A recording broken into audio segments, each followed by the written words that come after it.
So I started a business when I was 21 years old, fleet maintenance business. Met my wife shortly after, and then we moved to Arizona. I moved my business down there, and I was just south of Phoenix, although my accounts and so forth were actually in Phoenix. And ended up building a fleet maintenance business where I managed and maintained commercial trucks for 21 years. And that business became one of the largest private fleet maintenance companies in Arizona. And since then I sold that. But before I sold it, I also started we were into it. I was into it 17, 18 years or so. And I was constantly looking for software that was going to help me run my business.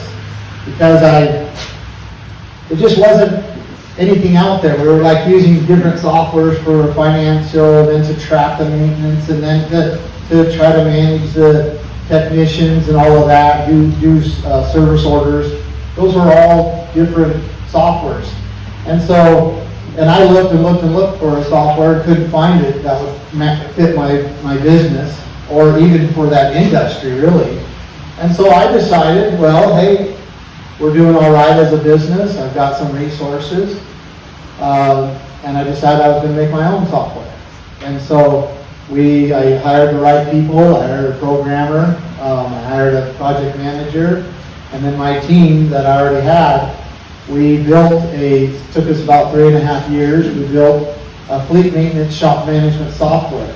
And we fine-tuned it in the shop because I was able to, I had my customers that have been loyal to me for decades, and well, at least over a decade at that time, almost 2.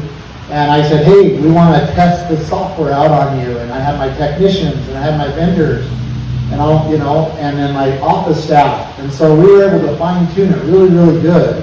And it made a huge difference in our shop. And so we thought, well, let's sell this to other shops. So we started selling it to other shops.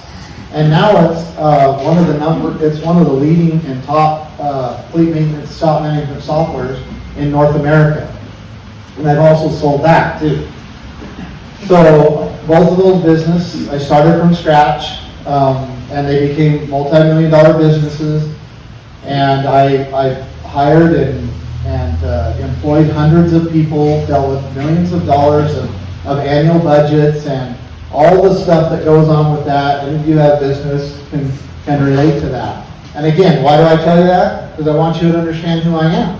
I want you to understand that I do have a background, an executive background. I have been able to unite people together for a certain cause and actually accomplish that over a long period of time, and then make it beneficial to other people.